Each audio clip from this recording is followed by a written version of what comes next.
Hello, എന്തൊക്കെയുണ്ട് വിശേഷം? അപ്പോൾ ദിലീപേട്ടൻ്റെ സിനിമ കാണാൻ വന്നു കേട്ടോ. ഞാൻ നാട്ടിൽ വരുമ്പോൾ ഞാൻ പ്ലാൻ ചെയ്തിട്ടുണ്ടായിരുന്നു കേട്ടോ, എനിക്ക് മൂവി കാണണമെന്ന്. ഞാൻ കുറച്ച് മുമ്പ് ഒരു 2 ദിവസം മുമ്പ് ഒരു വീഡിയോ ഇട്ടിട്ടുണ്ടായിരുന്നു. ഞാൻ നാട്ടിൽ പോയപ്പോൾ ബബ്ബ കാണാൻ പോവുകയാണെന്ന് പറഞ്ഞു. ബബ്ബ കണ്ടു കേട്ടോ. അപ്പം എനിക്ക് ലോങ് വീഡിയോ ഒന്നും ആയിട്ട് പോസ്റ്റ് ചെയ്യാൻ റിവ്യൂ ഞാൻ നോർമലി യൂട്യൂബിലൊന്നും ഇങ്ങനെ ആക്ഷൻ വീഡിയോ, അതായത് ഒരു വീഡിയോയും നമ്മൾ റെസ്പോണ്ട് ചെയ്യണ അല്ലെങ്കിൽ റിവ്യൂ ചെയ്യണ അങ്ങനെ വീഡിയോ ഒന്നും ഞാൻ ചെയ്യാറില്ല. ഞാൻ നോർമലി ഈ സോഷ്യൽ ഇഷ്യൂസ് ഒന്നും വന്നിട്ട് എൻ്റെ ചാനലിൽ വന്നിട്ട് പോസ്റ്റ് ചെയ്യാറില്ല. ഇനി അത്രയും പോസ്റ്റ് ചെയ്തിട്ടുണ്ടെങ്കിൽ അത് നമ്മളെ അത്രയും എഫക്റ്റ് ചെയ്തൊരു ഇതായിരുന്നു. ഞാൻ യൂട്യൂബ് ഷോർട്സ് മുമ്പ് കുറച്ച് പോസ്റ്റ് ചെയ്തിട്ടുള്ള ഏതാണെന്ന് വെച്ചാൽ നമ്മളുടെ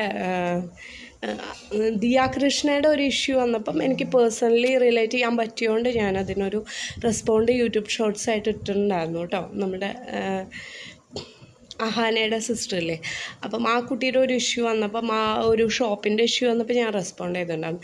അങ്ങനെ അത്രയും നമ്മളെ എഫക്റ്റ് ചെയ്യുന്നത് മാത്രമേ ഉള്ളൂ. അപ്പോൾ ഞാൻ നാട്ടിൽ പോയപ്പോൾ ബബ്ബ കണ്ടിരുന്നു. നമുക്ക് മാറ്ററിക്ക് വരാം. ബബ്ബയുടെ സ്റ്റോറി എന്ന് പറഞ്ഞാൽ ഒരു ഇമോഷണൽ സ്റ്റോറി അല്ല, ഒരു കണക്റ്റഡ് സ്റ്റോറി ഒന്നുമല്ല. പക്ഷേ കുട്ടിക്കാലത്തൊക്കെ കുറച്ച് ട്രോമയോ ടെൻഷനോ അങ്ങനെ ലൈഫിൽ വിഷമങ്ങളൊക്കെ അനുഭവിച്ചിട്ട് അന്ന് വന്നിട്ടുള്ളവരാണെന്ന് വെച്ചാൽ അവർക്ക് കുറച്ച് റിലേറ്റ് ചെയ്യാൻ പറ്റും എന്നുള്ളതാണ്. പിന്നെ അതൊക്കെ പിന്നെ ഇഷ്ടപ്പെടുന്നതൊക്കെ ഓരോരുത്തരുടെ ക്യാരക്ടർ അനുസരിച്ചായിരിക്കും. പക്ഷെ ഒരുപാട് നമ്മൾ തിങ്ക് ചെയ്യാനും മാത്രമുള്ള സ്റ്റോറിയൊന്നുമില്ല.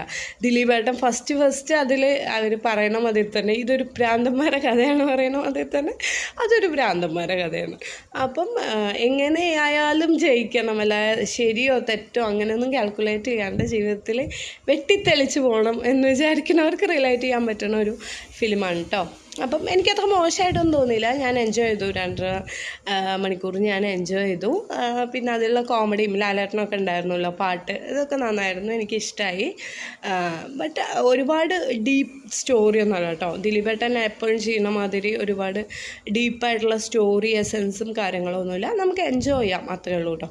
പിന്നെ കുട്ടിക്കാലത്ത് ഞാൻ പറഞ്ഞ മതി എന്തെങ്കിലും ട്രോമയോ വിഷമങ്ങളൊക്കെ ഉണ്ടായിരുന്നവർക്ക് കുറച്ചൊക്കെ റിലേറ്റ് ചെയ്യാൻ പറ്റുന്ന ഒരു എന്തെങ്കിലും നമ്മളുടെ ഒരു ഫാമിലി ലോസോ അങ്ങനെയൊക്കെ ഉള്ളവർക്കൊക്കെ ഹേർട്ട് ചെയ്യുന്ന അങ്ങനത്തെ സ്റ്റോറിയാണ് അവർ ഉദ്ദേശിച്ചേക്കുന്നത്.